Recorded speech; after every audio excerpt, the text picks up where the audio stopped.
আমাদের আজকের বিষয় কর্তার সিং দুগ্গল রচিত অলৌকিক। এই অলৌকিক গল্পটি দ্য মিরাকেল, ইংরেজিতে গল্পটির নাম ছিল দ্য মিরাকেল। এই গল্পটি বাংলায় অনুবাদ করেছেন অনিন্দ্য সৌরভ। কর্তার সিং দুগ্গল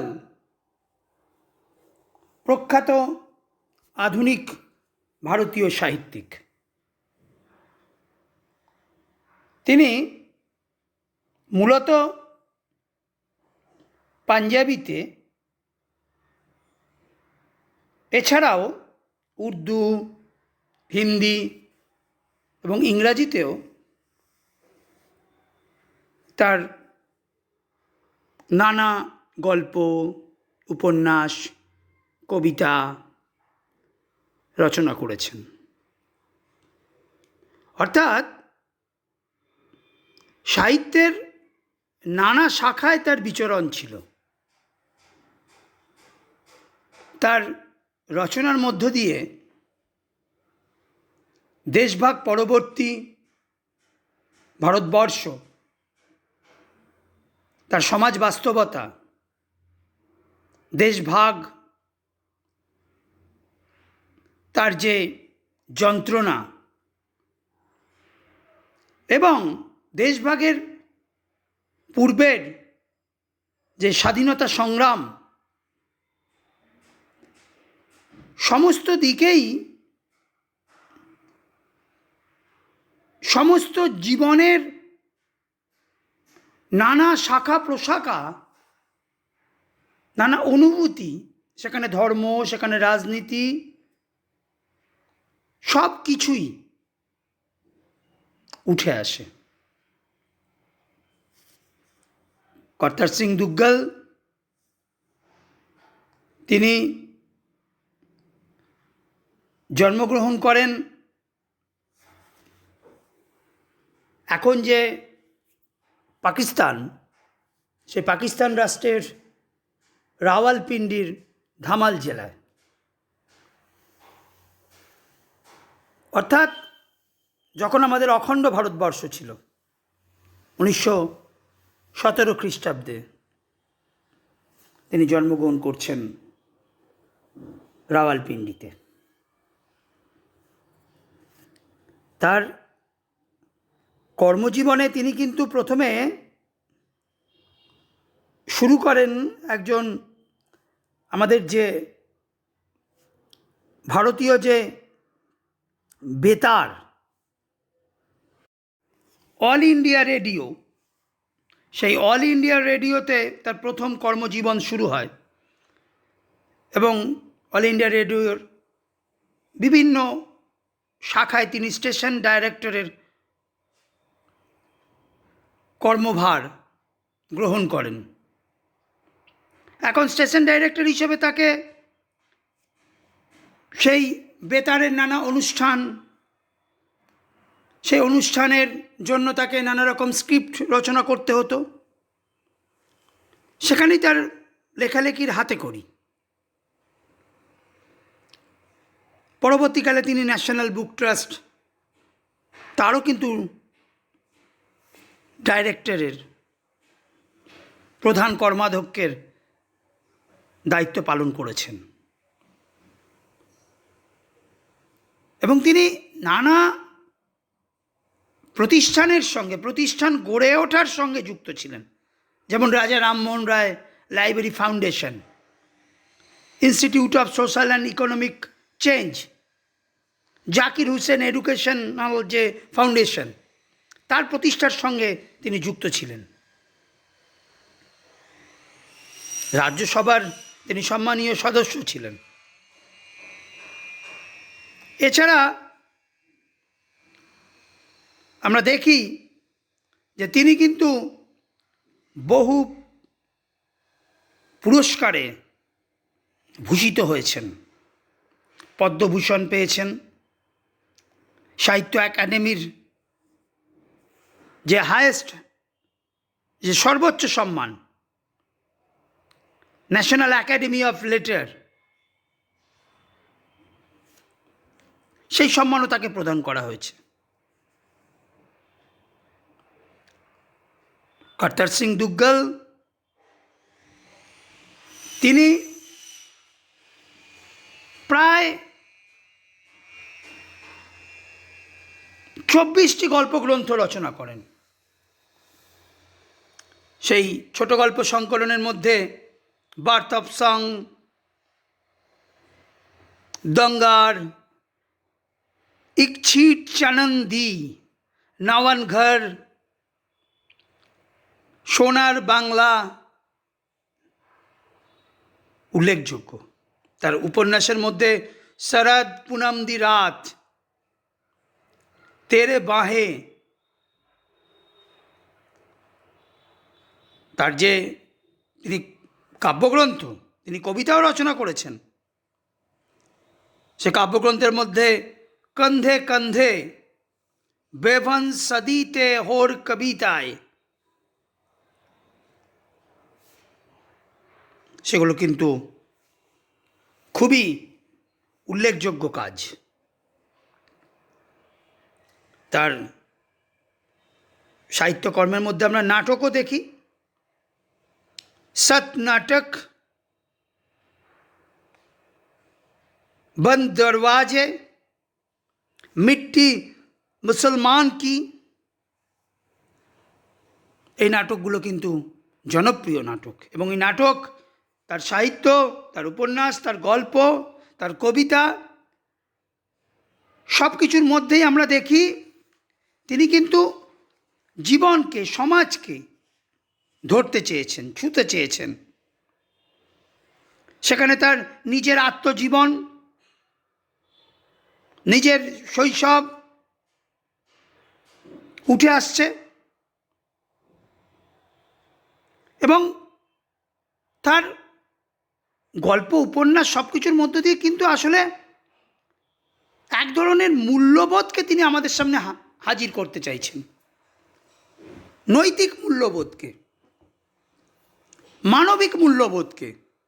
আমরা যেমন নীতিমালা, কথামালা পড়েছি, সেখানে যেমন আমরা দেখি নানা পশু পাখির মাধ্যমে সেখানে যেমন মূল্যবোধের কথা, নীতির কথা উঠে আসে, তার গল্পের মধ্যেও কিন্তু আমরা দেখি এরকম পশু পাখিরা এসে হাজির হয় এবং তারা কিন্তু আমাদের কোনটা ঠিক, কোনটা ভুল, কোনটা পাপ, কোনটা পুণ্য, কোন পথে আমাদের চলা উচিত,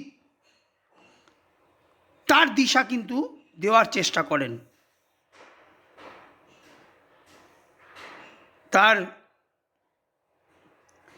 কবিতা, ছোট গল্প, তার যে নাটক, একদিকে তা যেমন সমাজ বাস্তবতার আকর, সমাজের বাস্তবতা উঠে আসে, আমাদের দেশকে আমরা চিনতে পারি। আবার এই গল্পের মধ্যে, এই কবিতার মধ্যে, এই নাটকের মধ্যে তিনি যে আধুনিক শৈলী, অর্থাৎ গল্পের যে গঠন কৌশল, কবিতার যে গঠন, সেখানে কিন্তু তিনি নানা পরীক্ষা নিরীক্ষাও করেন। আমরা এরকম একজন প্রখ্যাত সাহিত্যিক কর্তার সিং দুগ্গল, যার বিভিন্ন লেখা আমাদের অপরাপর যে অন্যান্য যে ভারতীয় ভাষা, তাতে অনুবাদ হয়েছে, সাহিত্য একাডেমি থেকে অনুবাদ করা হয়েছে, আবার ইংরাজিতেও অনুবাদ হয়েছে। এরকম এক প্রখ্যাত আধুনিক কথা সাহিত্যিক, শুধু কথা সাহিত্যিকই কেন বলবো, তার কারণ কবিতাও রচনা করেছেন, নাটকও রচনা করেছেন। একজন পরিপূর্ণ সাহিত্যিক, সমাজ বাস্তববাদী লেখক কর্তার সিং দুগ্গলের আমরা অলৌকিক যে গল্পটি আমাদের পাঠ্য আছে, সেই গল্প আমরা আজকে আলোচনা করব। এই গল্প আমরা দেখব। এই গল্পের মধ্যে মানে স্টোরি উইদিন স্টোরি, সেখানে কিন্তু আরও দুটো গল্প রয়েছে, আরও দুটো কাহিনী রয়েছে। একটি কাহিনী হচ্ছে যার সঙ্গে জড়িত আছে গুরু নানক, সেই শিখ ধর্মগুরু গুরু নানক। সেই কাহিনীটি যার ঐতিহাসিক যে বিশুদ্ধতা, তা নিয়ে অনেক প্রশ্ন আছে। আদৌ সেই ঘটনা কি সত্যি না মিথ্যে, তা নিয়ে অনেক সংশয় আছে। সেখানে আসলে সেই গল্পের মধ্যে আমাদের বাস্তবতার চেয়েও আসলে বিশ্বাসের প্রশ্নটি অনেক বড় আকারে দেখা দিয়েছে।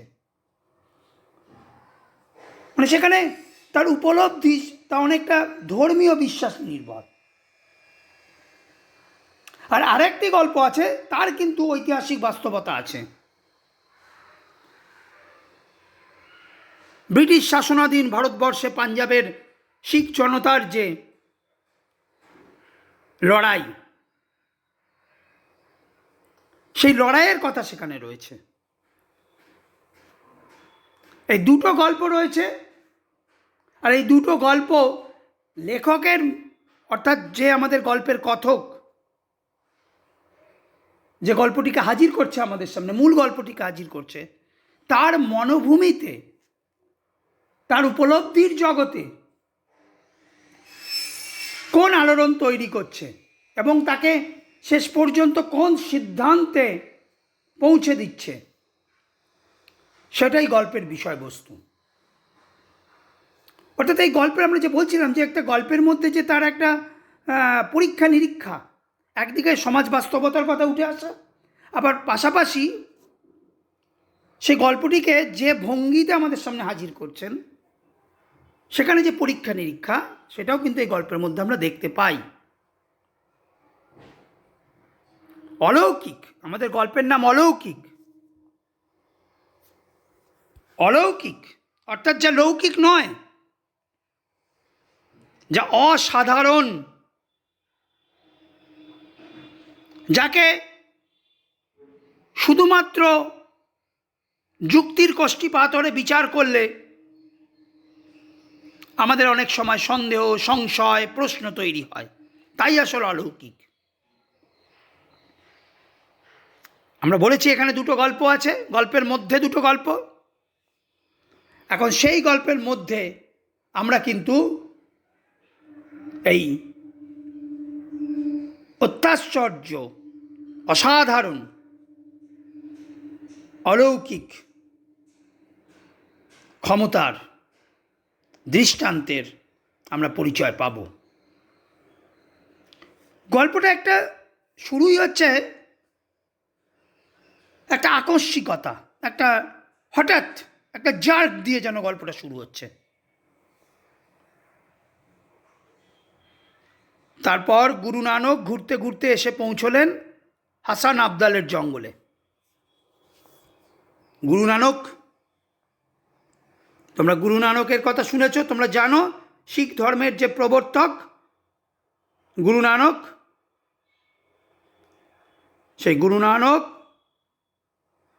ঘুরতে ঘুরতে এসে পৌঁছলেন হাসান আবদালের জঙ্গলে। এই হাসান আবদাল, এরও কিন্তু ভৌগোলিক অস্তিত্ব রয়েছে, এ কোনো কাল্পনিক স্থান নয়। পাকিস্তানের যে রাওয়ালপিন্ডির যে আটক জেলা, সে আটক জেলায় হাসান আবদালের জঙ্গল অবস্থিত। এখন এই হাসান আবদালের জঙ্গলের সঙ্গে গুরু নানকের একটি গল্প জড়িত আছে, যে গল্প আমরা এখন পড়ব। এখন সেই গল্পের মধ্য দিয়ে, সেই গল্প প্রজন্ম থেকে প্রজন্মে, পিতা থেকে পুত্র, তার থেকে প্রপৌত্র,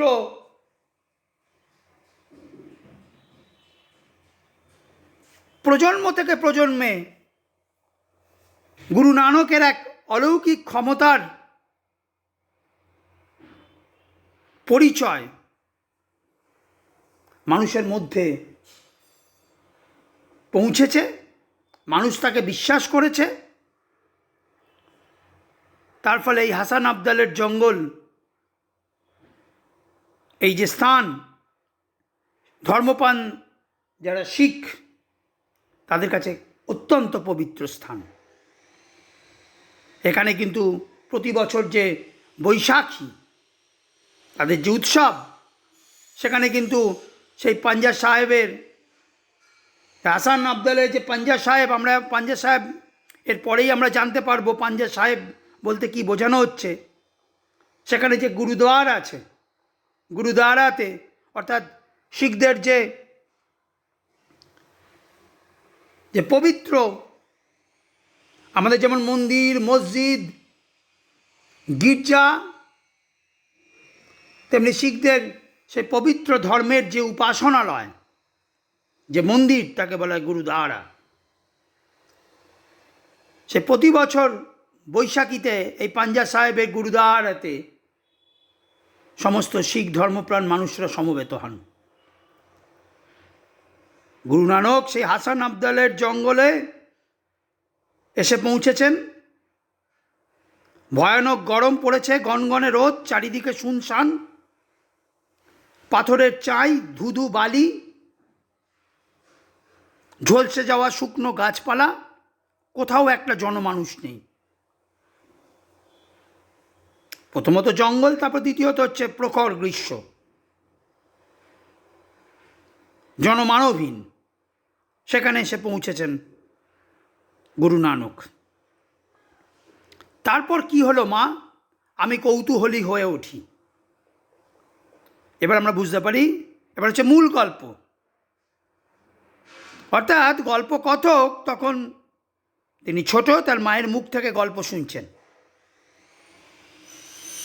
তাহলে এর আগের যে ভার্সানটা, আগের যে গল্পটা, সেটা উঠে এসছে গল্প কথকের মায়ের মুখ থেকে।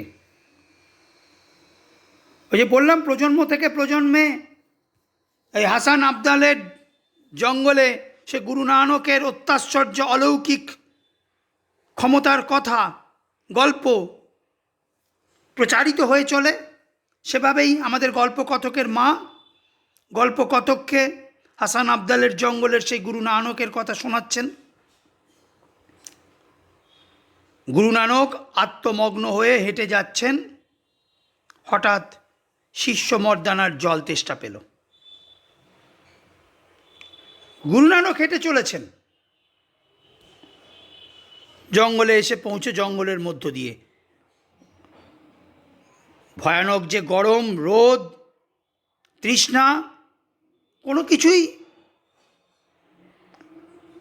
তাকে স্পর্শ করতে পারছে না। তার কারণ তিনি আত্মমগ্ন।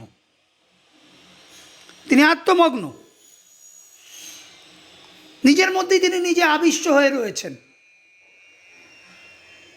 কিন্তু তার যে শিষ্য, তার যে অনুচর তার সঙ্গে যাচ্ছেন, তাকে অনুসরণ করে চলেছেন, তাদের মধ্যে একজন মর্দানা।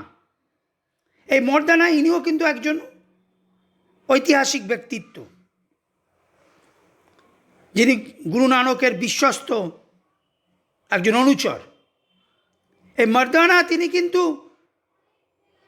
ধর্মের দিক থেকে মুসলমান। নানক তিনি শিখ, মর্দানা কিন্তু মুসলমান। কিন্তু এই ধর্মীয় যে পার্থক্য, তা কিন্তু দুজনের মধ্যে কোনো বিভেদের প্রাচীর তৈরি করতে পারেনি। ভিন্ন ধর্মাবলম্বী হলেও দুজনের মধ্যে ছিল প্রীতি এবং বন্ধুত্বের সম্পর্ক, সৌহার্দ্যের সম্পর্ক। যখন নানক ধর্ম প্রচার করতেন, তখন সেখানে উপস্থিত থাকতেন তার সঙ্গী হিসাবে, তার অনুচর হিসাবে, তার শিষ্য হিসাবে মর্দানা। অর্থাৎ আজকে যখন আমরা এই গল্প পড়ছি, আজকে যখন চারিদিকে আমরা দেখি ধর্মের নামে বিভেদ, ধর্মের নামে মানুষে মানুষে প্রাচীর তৈরির যে চক্রান্ত চলছে, ধর্মের ভিত্তিতে দেশকে ভাগ করার চক্রান্ত চলছে, মানুষের মধ্যে একটা বিরোধের, একটা হিংসার বাতাবরণ তৈরির চেষ্টা চলছে, তখন কিন্তু এই নানক এবং মর্দানা দুই ভিন্ন ধর্মের মানুষ, তাদের এই প্রীতির সম্পর্ক, বন্ধুত্বের সম্পর্ক, সৌভ্রাতৃত্বের সম্পর্ক আমাদের কাছে মানব প্রেমের অনন্য নিদর্শন হয়ে উঠতে পারে। মর্দানার জল তেষ্টা পেয়েছে, কিন্তু কোথায় জল? গুরু বললেন, ভাই মর্দানা, সবুর করো, অপেক্ষা করো, পরের গায়ে গেলেই পাবে। এই জঙ্গলের মধ্যে তুমি কোথায় জল পাবে? এরপরে জঙ্গল অতিক্রম করে আমরা যখন গ্রামে পৌঁছব, সেখানে অবশ্যই জল পাওয়া যাবে, একটু অপেক্ষা করো। কিন্তু মর্দানার কাকুতি মিনতি শুনে গুরু নানক দুশ্চিন্তায় পড়লেন। মর্দানার কাতর প্রার্থনা করতে লাগলেন, তৃষ্ণার্ত, অতীব তৃষ্ণার্ত, অনেক দূর পর্যন্ত জল পাওয়া যাবে না,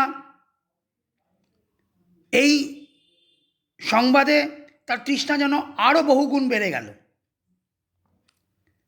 এবার সে যদি বেঁকে বসে, অর্থাৎ সে যদি এখন রাজি না হয়, তাহলে সবাইকে ঝক্কি পোয়াতে হবে, তাহলে সবাইকেই নানা রকম এই ঝঞ্ঝাটে পড়তে হবে, সামনের গায়ে তাহলে পৌঁছানো যাবে না। নানক বোঝানোর চেষ্টা করলেন, দেখো মর্দানা, কোথাও জল নেই, খানিকক্ষণ অপেক্ষা করো, এটাকে ভগবানের অভিপ্রায় বলেই মেনে নাও। ভগবান হয়তো তোমার পরীক্ষা নিচ্ছে যে তুমি এই তৃষ্ণাকে, ক্ষুধাকে জয় করতে পারো কিনা।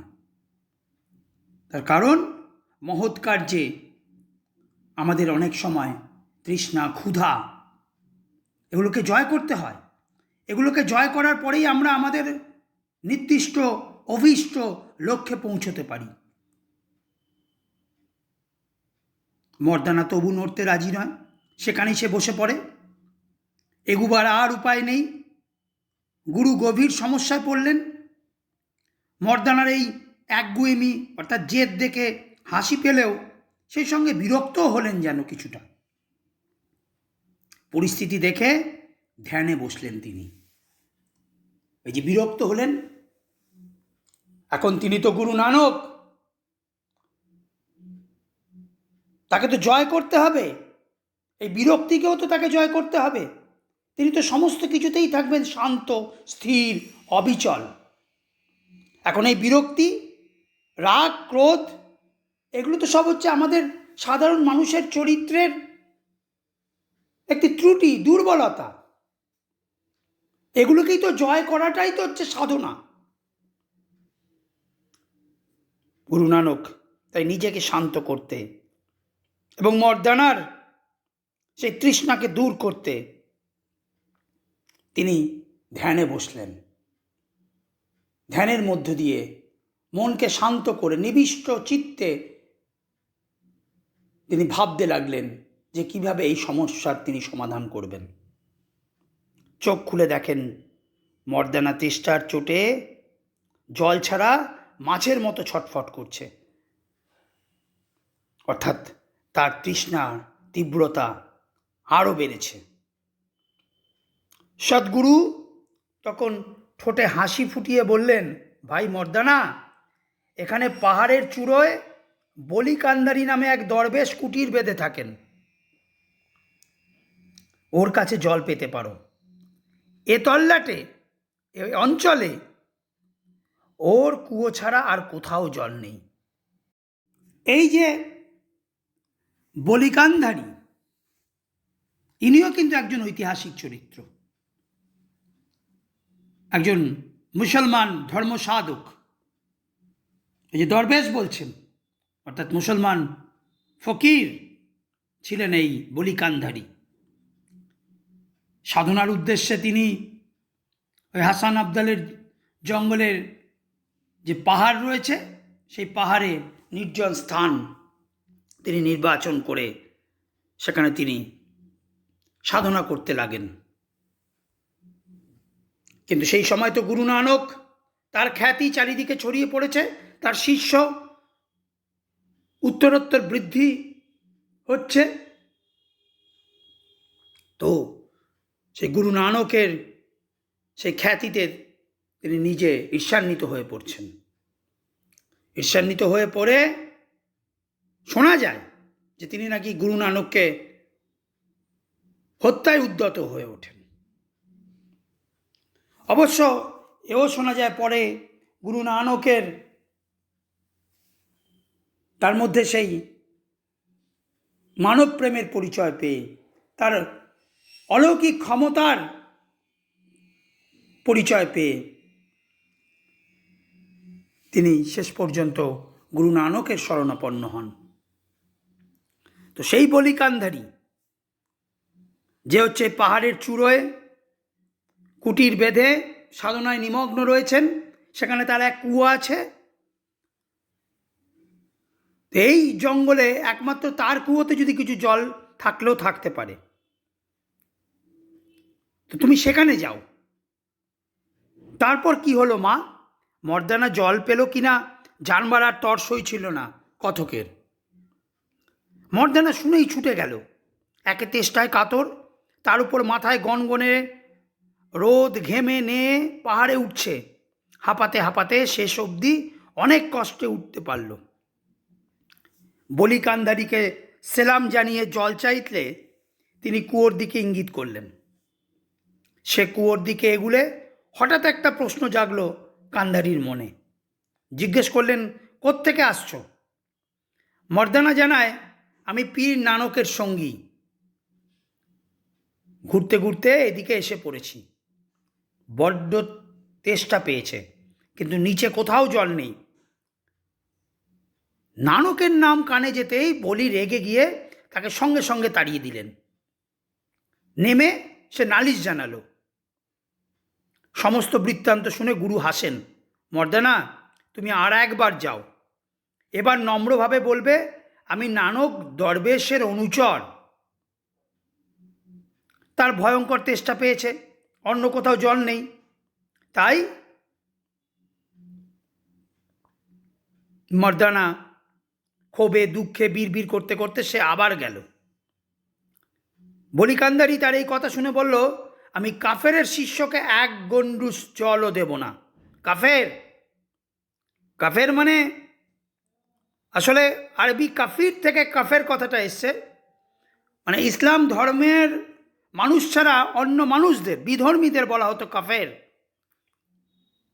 তো এখানে নানক তিনি শিখ ধর্মের প্রবর্তক, আর কান্ধারী তিনি মুসলমান ফকির দরবেশ।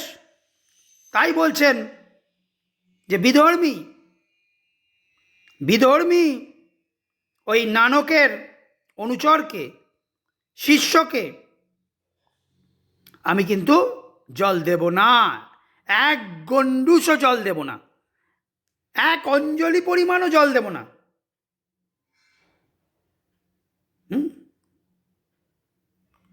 তাড়িয়ে দিলেন। মর্দানা এবার যখন ফিরল তখন রীতিমতো করুণ অবস্থা। একে তিনি তৃষ্ণায় কাতর, আবার ওই গনগনে রোদ, তার মধ্যে দুবার পাহাড়ে উঠেছেন নেমেছেন, গলা শুকিয়ে ফেটে যাচ্ছে, দরদর করে ঘামছে, মনে হচ্ছে আর বেশিক্ষণ বাঁচবে না। গুরু নানক সব শুনে মর্দানাকে জয় নিরঙ্কার বলে, জয় নিরঙ্কার মানে নিরাকার ঈশ্বর, নিরঅহংকার ঈশ্বর,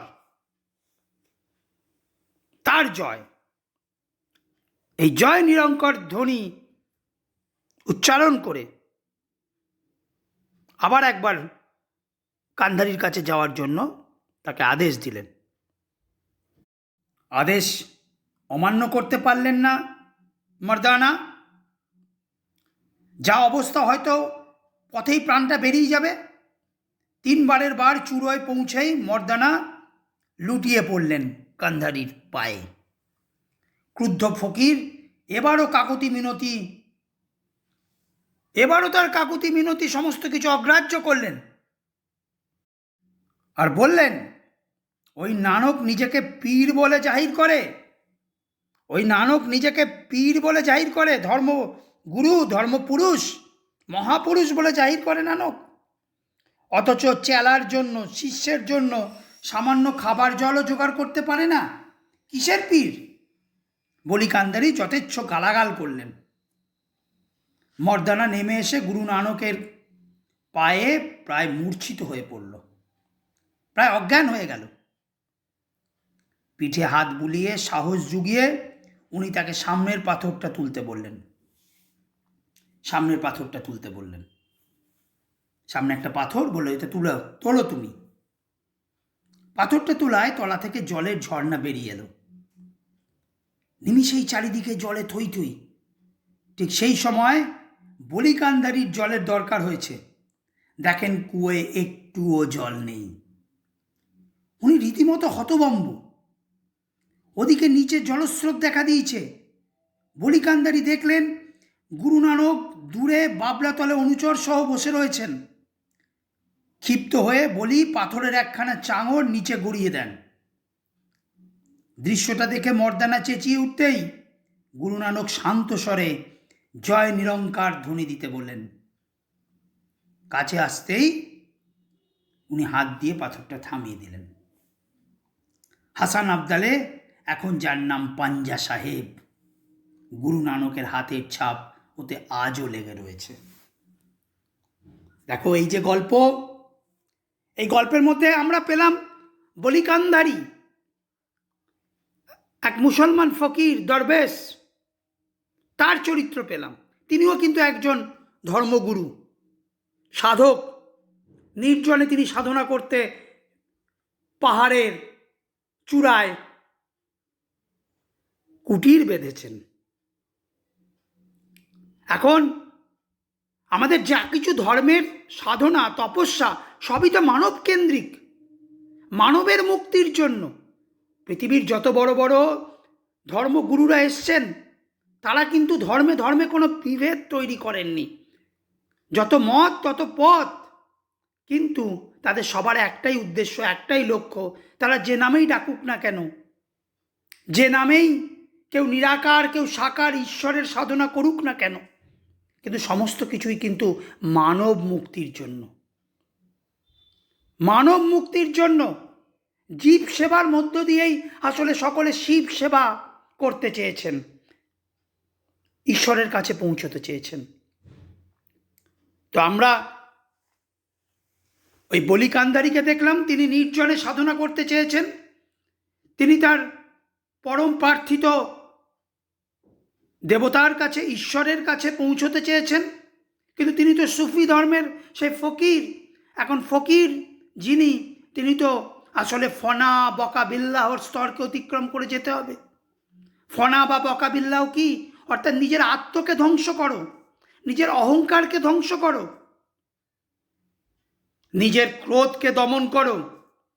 আত্মকে, অহংকারকে ধ্বংস করে, ক্রোধকে দমন করে সাধনা করলে তবেই তো ঈশ্বরকে পাওয়া যায়, তাতে স্থিত হওয়া যায়। কিন্তু বলি কান্দারি তার আত্মকে, অহংকারকে ধ্বংস করতে পারেননি। তিনি যতই ফকির দরবেশ হোক না কেন, তার কারণ নানকের খ্যাতিতে তিনি বিলম্বিত হয়েছেন, ক্রুদ্ধ হয়েছেন, রেগে গিয়েছেন। অর্থাৎ তার মানে তার মধ্যে কিন্তু খ্যাতির ক্ষুধা ছিল। তাই খ্যাতির ক্ষুধা তার মধ্যে অহংকারের জন্ম দিয়েছে। অপরকে দেখে তিনি পরশ্রীকাতর হয়েছেন, রেগে গিয়েছেন, ক্রুদ্ধ হয়েছেন। তিনি ফনা অর্থাৎ আত্মকে ধ্বংস করতে পারেননি। সেক্ষেত্রে আমরা কি দেখলাম? তিনি ফকির বা দরবেশ হলেও তিনি কিন্তু যে তৃষ্ণার্ত, তাকে কিন্তু সে তৃষ্ণা নিবারণের জন্য জলটুকু দেননি, বরং তিনি তাকে তাড়িয়ে দিয়েছেন তার কুটির প্রাঙ্গণ থেকে। তৃষ্ণার্ত মানুষকে আমি জল দিলাম না, অথচ আমি ফকির দরবেশ হলাম, আমি ঈশ্বরের সাধনা করলাম। এ কিসের ধর্ম? এ ধর্মের মধ্যে প্রাণ নেই। আবার আমরা তার পাশাপাশি দেখছি নানককে, তিনি কিন্তু তার শিষ্য মর্দানা, সে মর্দানাকে বারে বারে জয় নিরঙ্কার ধ্বনির কথা স্মরণ করিয়ে দিচ্ছেন যে নিরাকার ঈশ্বর, অহংকারহীন ঈশ্বর, তাকে আমাদের অনুসরণ করতে হবে, অর্থাৎ আমাদের সমস্ত অহংকারকে জয় করতে হবে এবং ঈশ্বরে শরণাপন্ন হতে হবে, ঈশ্বরে আমাদের বিশ্বাস রাখতে হবে। আচ্ছা, ওই নানক তিনি তো পাথরটি সরাতে বললেন, যেখান থেকে জল বেরিয়ে এলো, তা আগেই তো সরাতে বলতে পারতেন। তিনবার তিনি কেন পাঠালেন বলিকান্দারির কাছে মর্দানাকে? আসলে আমাদের সমস্ত কিছু আমরা যে পাব, গ্রহণ করব, তার জন্য আমাদের নিজেদের দরকার সংকল্প, আমাদের নিজেদের দরকার উদ্যোগ, আমাদের দরকার হচ্ছে ঈশ্বরের প্রতি বিশ্বাস। তাই তিনি বারংবার ওই ঈশ্বরের প্রতি সংকল্প রেখে, ঈশ্বরের প্রতি বিশ্বাস রেখে নিজেকে উদ্যোগী হতে হবে, তারপরেই আমরা আমাদের যথার্থ ফল আমরা লাভ করতে পারি। তাই তিনি মর্দানাকে বারংবার 3বার পাঠিয়েছেন, উদ্যোগী হতে বলেছেন। তিনি তার অনুচরকে এই শিক্ষাই দিতে চেয়েছেন এবং শেষ পর্যন্ত বলিকান্ধারী, সেই অহংকারী ফকির দরবেশ, তিনি যখন কাফের পরিচয়ে, কাফের রূপে চিহ্নিত করে মর্দানাকে দূর করে দিয়েছেন, তাড়িয়ে দিয়েছেন, তখন কিন্তু নানক তার ঔদ্ধত্যকে, তার অহংকারকে চূর্ণ করেছেন। দেখা গেল বলিকান্ধারীর কুয়ো জলশূন্য, অথচ হাসান আবদালের সেই যে বাবলাতলার নিচে জলস্রোত, এবং তার শিষ্যের তিনি তৃষ্ণা নিবারণ করেছেন। তখন আমরা দেখলাম কান্ধারী তিনি প্রতিহিংসা পরায়ণ হয়ে উঠলেন। তাহলে একজন ফকির দরবেশ, তাহলে তার বাইরের রূপটি ধার্মিকের, সাধকের, কিন্তু ভেতরে ভেতরে তিনি কিন্তু ক্রোধী, প্রতিহিংসা পরায়ণ। তার কারণ প্রতিহিংসা পরায়ণ হয়ে তিনি নানককে হত্যা করতে চেয়েছেন, ওপর থেকে পাথর গড়িয়ে দিয়েছেন। আর নানক আমরা দেখলাম সেই শান্তভাবে জয় নিরঙ্কার বলে হাত দিয়ে সেই পাথর থামিয়ে দেন। সেই পাথরের গায়ে আজও নানকের হাতের ছাপ লেগে রয়েছে। তারপর থেকেই সেই অঞ্চলের নাম হয়ে যায় পাঞ্জা সাহেব। আমরা বলছিলাম পাঞ্জা সাহেব শিখ ধর্মপ্রাণ মানুষদের কাছে,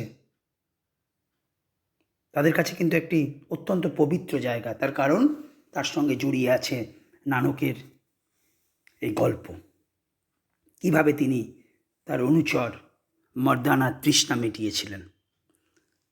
তাহলে এখানে আমরা বলছিলাম যে কর্তার সিং দুগ্গালের গল্পের মধ্যে কিন্তু আমরা নীতি নৈতিকতা, পাপ পুণ্যের কথা সমস্ত কিছু উঠে আসছে।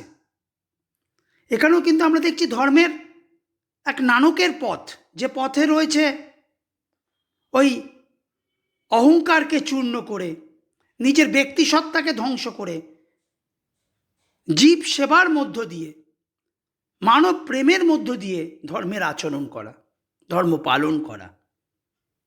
আর আরেকদিকে ওই বলিকান্ধারী, সেখানে আমরা দেখলাম যে সেখানে সেই ধর্ম আচরণের মধ্যে বিন্দুমাত্র মানব প্রেম নেই, সেই সাধনার মধ্যে মানবতার জয়গান নেই,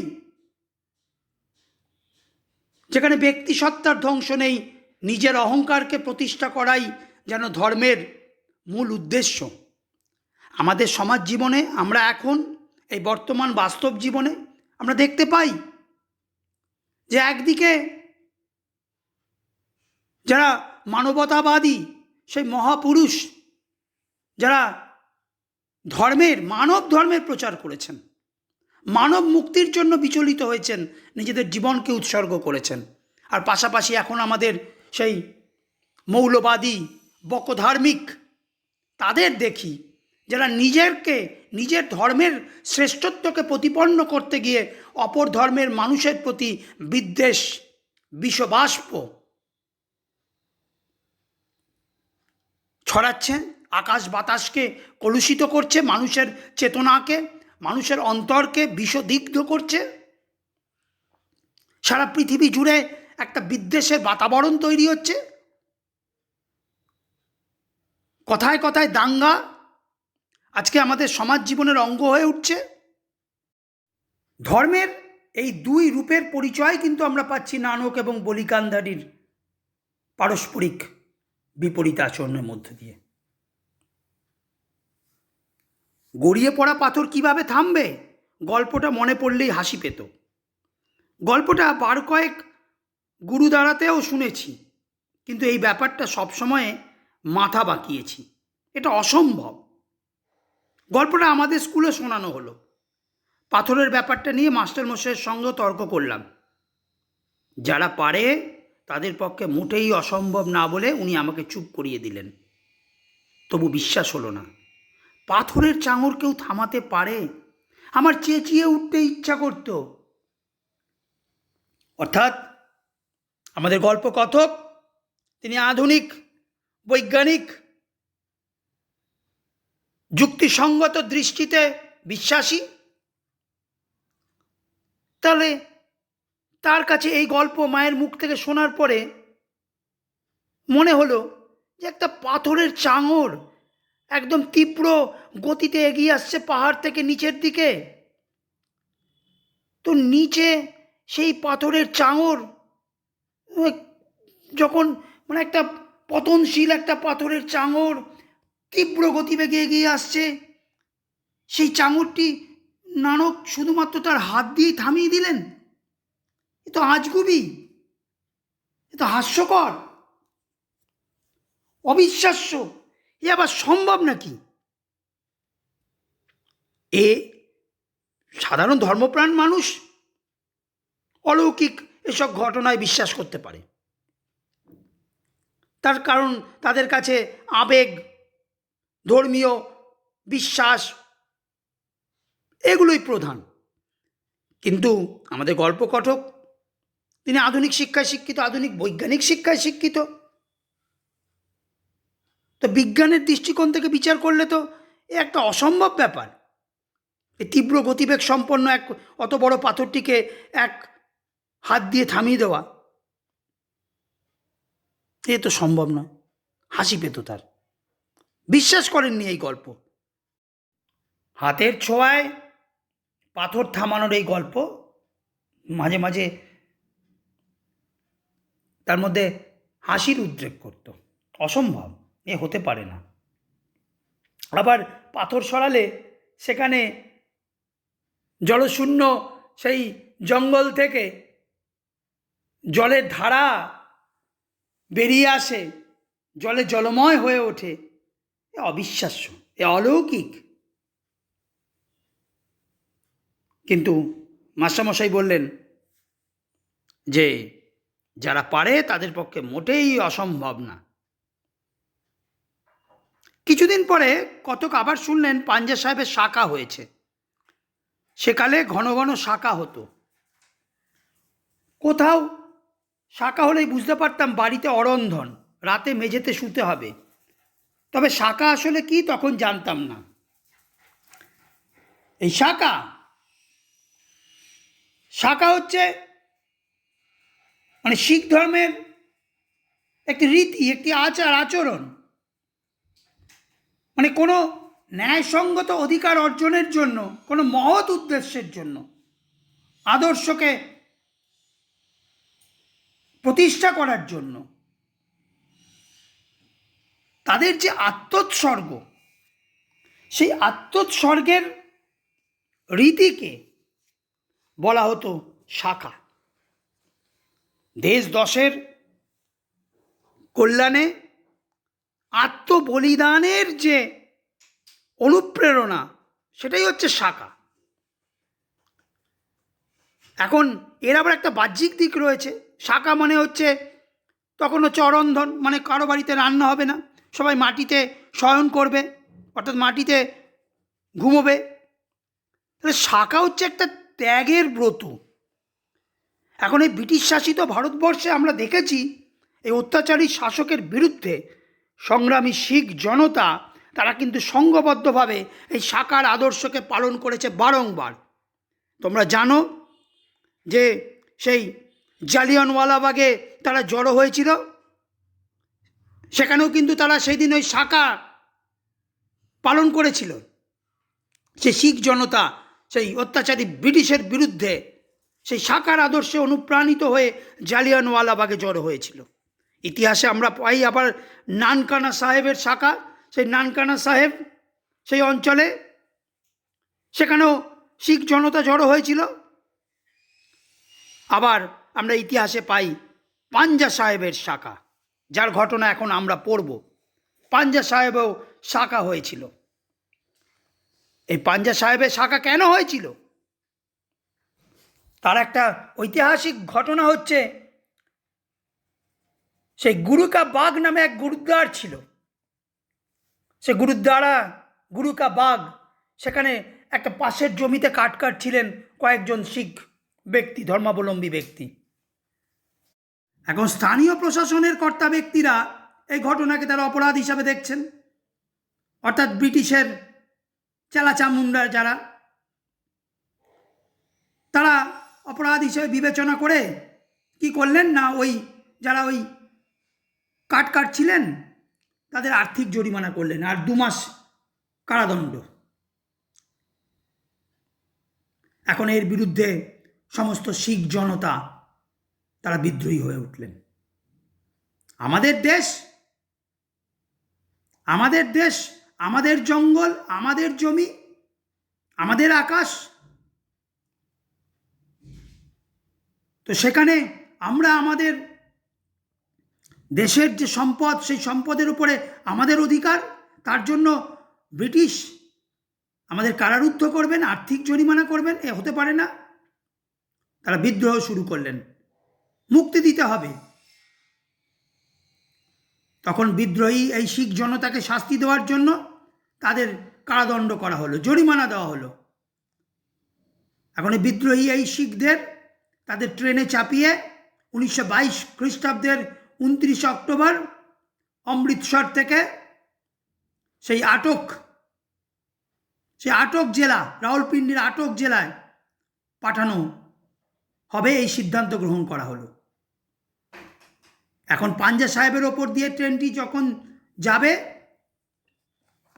সেই দিনটি ছিল হচ্ছে 31 অক্টোবর। শাখার খবর পাওয়া মাত্র মা পাঞ্জা সাহেবের দিকে রওনা দিল, সঙ্গে আমি আর আমার ছোট বোন। সারাটা পথ ধরে মা কেঁদেছিল। শাখার ব্যাপারটা কি সারাক্ষণ ধরে তাই ভাবছিলেন আমাদের কথক। পাঞ্জা সাহেবে পৌঁছে এক আশ্চর্য ঘটনার কথা জানতে পারি। দূরের শহরের ফিরিঙ্গিরা নিরস্ত্র ভারতীয়দের ওপর গুলি চালিয়েছে। আবাল বৃদ্ধ বনিতা সবাই আছে মৃতদের মধ্যে। বাকিদের অন্য শহরের জেলে পাঠানো হচ্ছে। কয়েদিদের যদিও খিদে তেষ্টায় সব মরার মতো অবস্থা, তাও হুকুম হয়েছে তাদের ট্রেন যেন কোথাও না থামে। পাঞ্জা সাহেবের লোকজন খবরটা পেয়ে সবাই উত্তেজিত। তাহলে আমরা সেই ব্রিটিশ শাসনাধীন সেই ভারতবর্ষের সেই সাম্রাজ্যবাদী ইংরেজের তাদের যে চরম নির্যাতন, উৎপীড়ন, সেই বাস্তবতার কথা ওই যে আমরা বলেছিলাম, 2টো গল্প আছে। একটা হচ্ছে তার ঐতিহাসিক ভিত্তি নিয়ে আমাদের হয়তো সংশয় থাকলেও থাকতে পারে, কিন্তু শিখ জনতা তাকে বিশ্বাস করে, তাকে অতি বাস্তব মনে করে। কিন্তু এই দ্বিতীয় যে ঘটনা, এটা কিন্তু একটি ঐতিহাসিক ঘটনা। আমাদের ব্রিটিশ শাসনাধীন ভারতবর্ষে শিখ জনতা, পাঞ্জাবের জনগণ বারে বারে গর্জে উঠেছে। আমরা জানি আমাদের ভারতবর্ষের স্বাধীনতা আন্দোলনে বাংলাদেশ, পাঞ্জাব এবং মহারাষ্ট্র, তাদের একটি বিশেষ ভূমিকা আছে এই অঞ্চলের মানুষের। তারাই নেতৃত্ব, তারাই পথ দেখিয়েছে তাদের আত্মোৎসর্গের মাধ্যমে। আমাদের রক্তলোলুপ ফিরিঙ্গিরা যখন অকাতরে গুলিবর্ষণ করেছে, কারারুদ্ধ করেছে, তখন এই অঞ্চলের মানুষরা তারা কিন্তু গর্জে উঠেছে, তারা ভয় পায়নি। এরকমই এক বিদ্রোহের কথা, আত্মত্যাগের কথা উঠে আসছে এই পাঞ্জা সাহেবের এই ঘটনার মধ্য দিয়ে। পাঞ্জা সাহেবের ওপর দিয়ে ট্রেন যাবে, বিপ্লবীদের বোঝাই করা ট্রেন। ট্রেনের মধ্যে স্বাধীনতা সংগ্রামী দেশপ্রেমিকরা খিদেয় কাতর, জল রুটির ব্যবস্থা করা হয়নি, ট্রেন থামানোর কোনো ব্যবস্থা হয়নি। কিন্তু পাঞ্জা সাহেবের লোকজন ট্রেন থামাতে বদ্ধপরিকর, তারা দৃঢ় প্রতিজ্ঞ। সবাই স্টেশনে রুটি, পায়েস, লুচি, ডাল সব ডাই করে জমা করেছে। ট্রেনটা তো ঝড়ের বেগে স্টেশন পেরিয়ে যাবে, তাহলে কি করা যায়? ট্রেন তো থামাতে হবে। এই পাঞ্জা সাহেবের মধ্যে দিয়ে ট্রেন চলে যাবে, বিপ্লবীরা খিদে তেষ্টায় কাতর হয়ে চলে যাবে, চলতে পারে না, হতে পারে না। চারিদিকে সাকার আহ্বান ধ্বনিত হয়েছে, সবাই আজকে বাড়িতে রান্না হবে না, সবাই আজকে জড়ো হবে পাঞ্জা সাহেবের স্টেশনে। লুটি, পায়েস, লুচি, ডাল সব কিছু ডাই করা হয়েছে। এই পাঞ্জা সাহেবেই তো গুরু নানক মর্দানার তেষ্টা মিটিয়েছিলেন। সেই শহর দিয়ে খিদে তেষ্টায় কাতর কয়েদিদের ট্রেন যাবে? হতে পারে না। ঠিক হলো, ট্রেনটা থামানো হবে। স্টেশন মাস্টারের কাছে আবেদন জানানো হলো, টেলিফোন টেলিগ্রাম গেল, তবু ফিরিঙ্গিদের হুকুম, কিছুতেই ট্রেনকে থামানো যাবে না, কিছুতেই ট্রেনকে থামানো যাবে না। ব্রিটিশ বদ্ধপরিকর। আবার পাঞ্জা সাহেবের জনতা, তারাও কিন্তু দৃঢ় প্রতিজ্ঞ। শহরবাসীরা সমস্ত কিছু জড়ো করে রেখেছে। মায়ের বান্ধবী আমাদের সমস্ত ঘটনাটা শোনালেন। রেল লাইনে আমার ছেলে পুলের বাবা ও তারপর ওর সঙ্গীরা শুয়ে পড়লেন। ওদের পেছনে এক একজন করে আমরা বউ ও বাচ্চারা, তাহলে আবাল বৃদ্ধ বনিতা সবাই রেল লাইনে তাদের দেহ বিছিয়ে দিয়েছে। তীক্ষ্ণ হুইসেল দিয়ে ট্রেন এগিয়ে আসছে, গতি আগেই কমিয়েছে, কিন্তু থামলো অনেক দূর এসে। দেখি ওর বুকের উপর দিয়ে চাকা, তারপর ওর সঙ্গীদের বুকের উপর দিয়ে। আমি চোখ বুঝলাম, চোখ খুলে দেখি ট্রেনটা একেবারে আমার মাথার কাছে এসে থেমেছে। পাশে শুয়ে থাকা সকলের বুক থেকে জয় নিরঙ্কার ধ্বনি বেরুচ্ছে। ট্রেনটা পিছোতে লাগলো, লাশগুলো কেটে দুমড়ে মুচড়ে গেল। সচক্ষে দেখেছি খালপাড়ের সেতুটির দিকে রক্তের স্রোত। অর্থাৎ পাঞ্জা সাহেবের জনতা সেই দিন তাদের দেহ বিছিয়ে রেখেছিল স্টেশনে, আর নিজেদের জীবন তারা অকাতরে বিসর্জন করেছে। অকুত ভয় হয়ে তারা নিজেদের অপ্রতিরোধ্য মানসিকতায় নিজেদের প্রাণ তারা বিসর্জন দিয়েছিলেন সেদিন। ব্রিটিশের ট্রেনকে থামিয়ে দিয়েছিলেন। রক্তের স্রোত সেদিন বয়েছিল পাঞ্জা সাহেবে। অবাক বিহবল বসে আছি, মুখে কথা নেই। সারাদিন এক ফোঁটা জলও মুখে দিতে পারিনি। এই গল্প শুনে লেখক স্তব্ধ হয়ে পড়েছেন। তাদের এই আত্মোৎসর্গের কাহিনীতে তিনি রুদ্ধ হয়েছেন। সন্ধ্যায় ফেরার পথে মা ছোট বোনকে পাঞ্জা সাহেবের গল্প বলছিল। গুরু নানক মর্দানার সঙ্গে কিভাবে রাস্তায় এসেছিলেন, তেষ্টা পেলে গুরু নানক কোন পরিস্থিতিতে তাকে বলি কান্ধারির কাছে পাঠিয়েছিলেন, বলি কান্ধারি কীভাবে তিনবার মর্দানাকে ফিরিয়ে দিয়েছিলেন, গুরু নানক তাকে কখন পাথর তুলতে বলেন, কিভাবে মাটি ফুঁড়ে ঝর্ণা বেরিয়ে আসে, তাতে বলি কান্ধারী ক্ষিপ্ত হয়ে পাথরের বড় চাঙর গড়িয়ে দেয়। মর্দানা ঘাবড়ে গেলেও গুরু নানক জয় নিরঙ্কার বলে কীভাবে হাত দিয়ে সেটা থামিয়ে দেন। শুনতে শুনতে ছোট বোন মাকে বাধা দিল, কিন্তু একটা মানুষ কিভাবে পাথরের এত বড় একটা চাঙর থামাবে? অমনি আমি বলে উঠি, আমাদের গল্পকথক বলে ওঠেন, ঝড়ের বেগে ছুটে আসা ট্রেন থামানো গেল, পাথরের চাই থামানো যাবে না কেন? আমার চোখে জল। কোনো কিছুর পরোয়া না করে, জীবন তুচ্ছ করে ট্রেন থামিয়ে যারা খিদে তেষ্টায় কাতর দেশবাসীকে রুটি জল পৌঁছে দিয়েছিল, চোখের জলটা তাদের জন্য।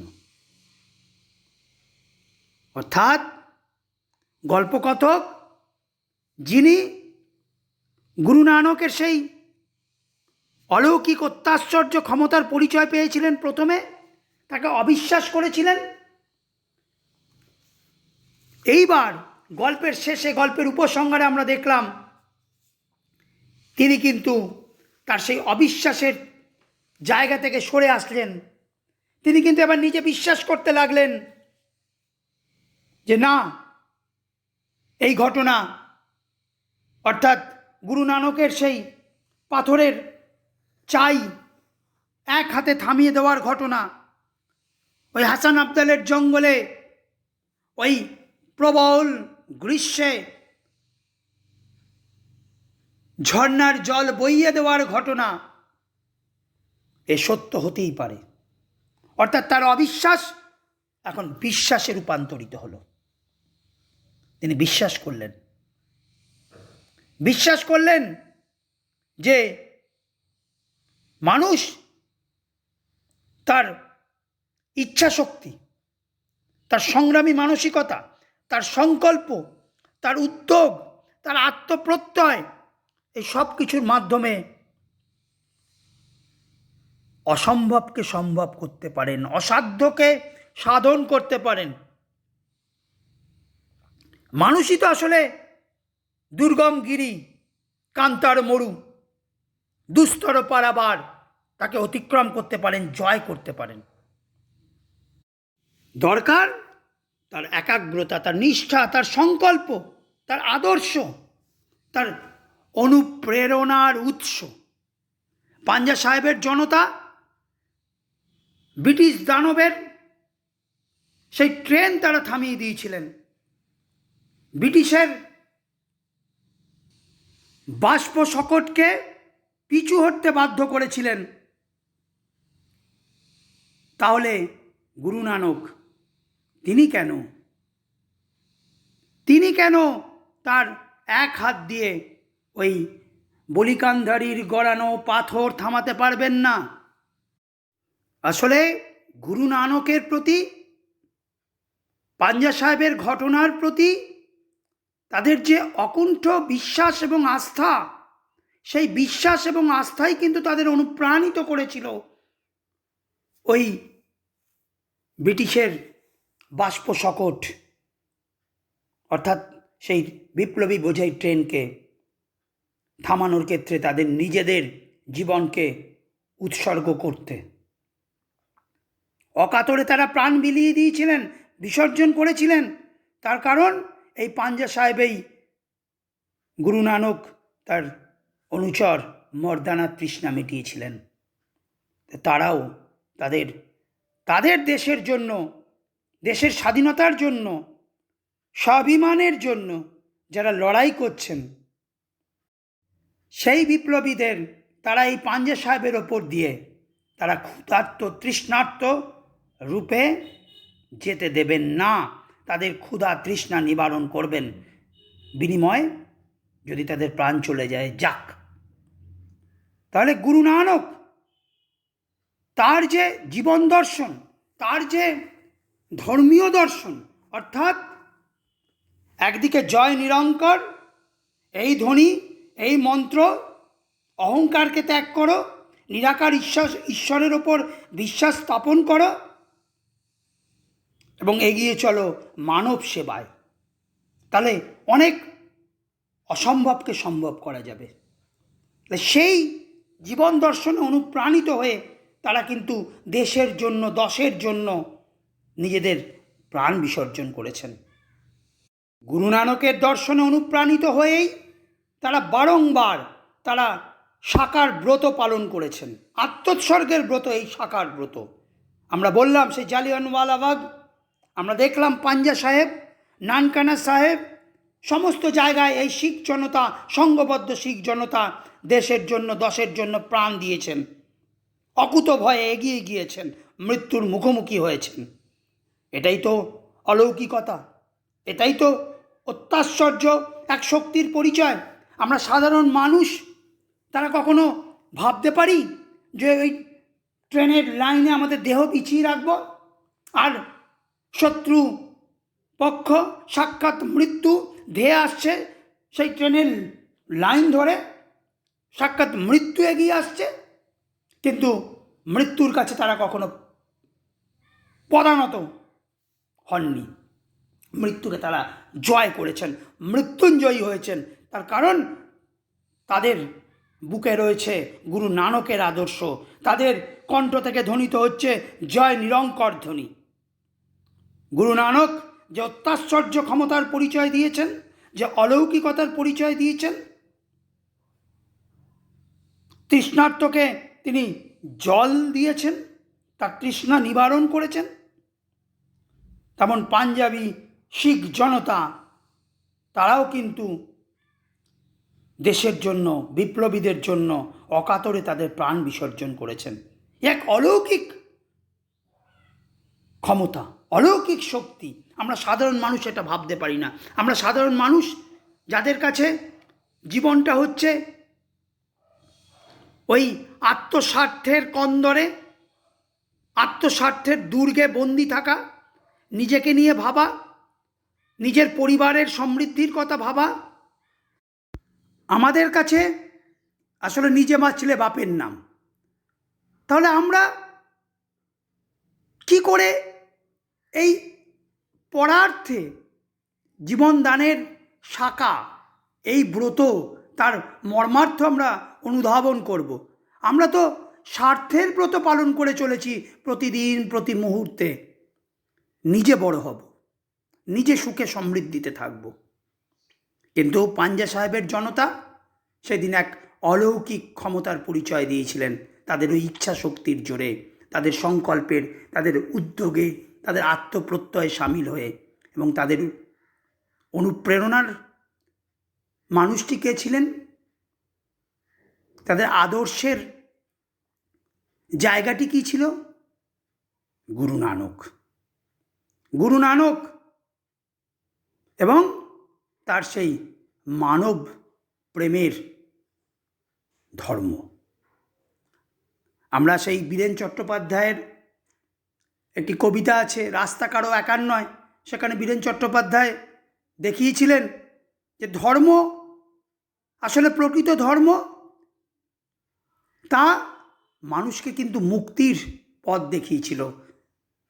প্রকৃত ধর্ম মানুষকে কিন্তু পরম মমতায়, পরম যত্নে তাদের সঙ্গবদ্ধ করেছিল, বেঁধেছিল স্নেহে, মায়া, মমতায়। এই ধর্মের পরিচয় আমরা পাই গুরু নানকের জীবন দর্শনে, যা ওই তৃষ্ণার্তকে জল যোগায়, যা অহংকারকে দূর করার কথা বলে, যা সংকল্প এবং উদ্যোগে ভর করে বারংবার আপন অভীষ্ট লক্ষ্যে পৌঁছনোর কথা বলে। তো সেই প্রকৃত ধর্মে, সেই মানব ধর্মে অনুপ্রাণিত হয়ে মানব কল্যাণের জন্য আপন জীবন উৎসর্গ করেন শিখ জনতা। আজকে দাঁড়িয়ে আমরা এই গল্প যখন পড়ছি, তখন কিন্তু আমাদেরও কিন্তু এই প্রকৃত ধর্মের কথা মাথায় রাখতে হবে। প্রকৃত ধর্ম যা মানব ধর্ম, যা মানুষে মানুষে বিভেদ তৈরি করবে না, মানুষে মানুষে হিংসার বাতাবরণ তৈরি করবে না, বা ওই বলি কান্ধারির মতো ওই অহংকারকে, ক্রোধকে ধর্মের অন্যতম অঙ্গরূপে প্রতিষ্ঠা করবে না। পাশাপাশি আমাদের যে জীবন দর্শন, সেই জীবন দর্শনের ক্ষেত্রে যেন স্বার্থপরতা আমাদের জীবনের মূল মন্ত্র না হয়ে দাঁড়ায়, পরার্থপরতা, দেশের দশের জন্য আমরা যেন আমাদের জীবনকে উৎসর্গ করতে পারি, তেমন সময় হলে সেই কথাও কিন্তু, সেই আদর্শকেও কিন্তু আমাদের মাথায় রাখতে হবে, আমাদের মেনে চলতে হবে। আমাদের দেশপ্রেম যেন খাঁটি হয়, আমাদের দেশপ্রেমের ক্ষেত্রেও যেন কোনো বিভেদ না থাকে।